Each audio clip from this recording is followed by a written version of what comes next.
E o ministro Alexandre de Moraes do STF determinou nesta sexta-feira que o ex-presidente Jair Bolsonaro seja ouvido pela Polícia Federal. Assunto para a repórter Paula Lobão, que chega ao vivo aqui ao Jornal Jovem Pan. Paula, o ministro deu até um prazo para a realização dessa oitiva. Então, conta pra gente qual é a justificativa do ministro e também sobre qual inquérito Bolsonaro precisará depor. Bem-vinda.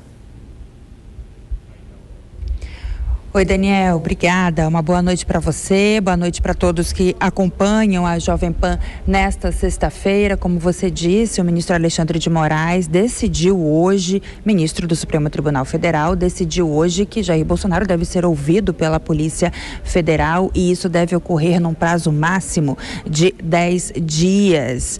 Essa é uma solicitação, um pedido da Procuradoria-Geral da República, portanto, Alexandre de Moraes atendeu a esse pedido da PGR. A PGR alega que 2 dias depois dos atos violentos de 8 de janeiro, o ex-presidente Jair Bolsonaro teria feito postagens nas redes sociais e que essas postagens supostamente estavam instigando para a prática de crimes contra o Estado de Direito. Portanto, respondendo aí a sua outra pergunta, Jair Bolsonaro vai ser ouvido pela Polícia Federal dentro desse inquérito da PF relacionado às investigações a respeito dos atos violentos de 8 de janeiro ocorridos aqui em Brasília. O pedido foi feito pela PGR, como eu já falei, né? Os procuradores alegam que mesmo depois que Jair Bolsonaro fez essas postagens, 2 dias depois dos atos violentos de 8 de janeiro, a PGR entende que é necessária investigar a conduta do ex-presidente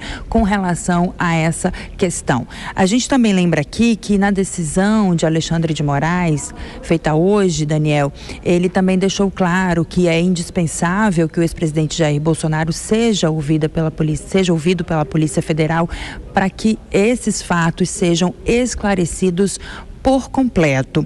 O ministro também determinou que a PGR seja avisada da data dessa oitiva para que a Procuradoria-Geral da República possa acompanhar e estar presente no dia em que Jair Bolsonaro falar à Polícia Federal, caso a PGR entenda ser necessária a presença dela nesse momento. O prazo de 10 dias, Daniel, começa a contar a partir do momento que as partes são notificadas. E a gente lembra aqui que a Polícia Federal está investigando os atos violentos de 8 de janeiro em várias frentes diferentes e uma delas é com relação aos prováveis autores intelectuais. Portanto, de acordo com esse pedido da PGR, o ex-presidente Jair Bolsonaro vai ser ouvido pela Polícia Federal como um possível autor intelectual dos atos violentos de 8 de janeiro. Daniel. Pois é, toda a expectativa voltada para a realização desse depoimento em até 10 dias com o ex-presidente da República, Jair Bolsonaro. A nossa repórter Paula Lobão segue acompanhando isso e daqui a pouco volta com mais destaques da capital federal aqui no Jornal Jovem Pan. Para comentar os assuntos mais importantes do dia, Nelson Kobayashi, a quem eu agradeço demais pela participação. Nelson, seja muito bem-vindo, uma ótima noite a você. É importante a gente lembrar para a nossa audiência que nos atos do dia 8 de janeiro, Jair Bolsonaro, já como ex-presidente, estava nos Estados Unidos. Só que ele foi incluído nesse inquérito por conta de uma postagem que foi realizada 2 dias depois, no dia 10 de janeiro. Queria questioná-lo, é possível conectá-lo aos atos do dia 8 como um incentivo, como um estímulo, tendo feito o post 2 dias depois dos atos? Pois é uma ginástica jurídica, né?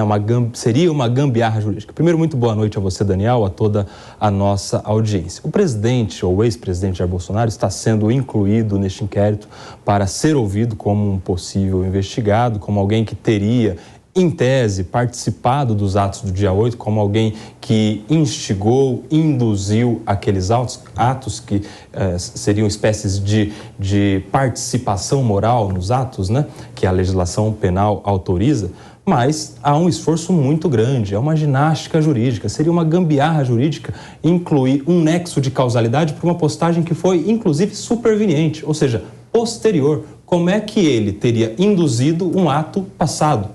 Como é que ele teria instigado um ato passado? o nosso sistema de tempo cronológico não nos autoriza a admitir esta possibilidade. Por isso aqui, diante deste depoimento, o presidente Bolsonaro deve dizer o óbvio, que ele não instigou, não auxiliou, não induziu ninguém a cometer aqueles atos do dia 8 de janeiro.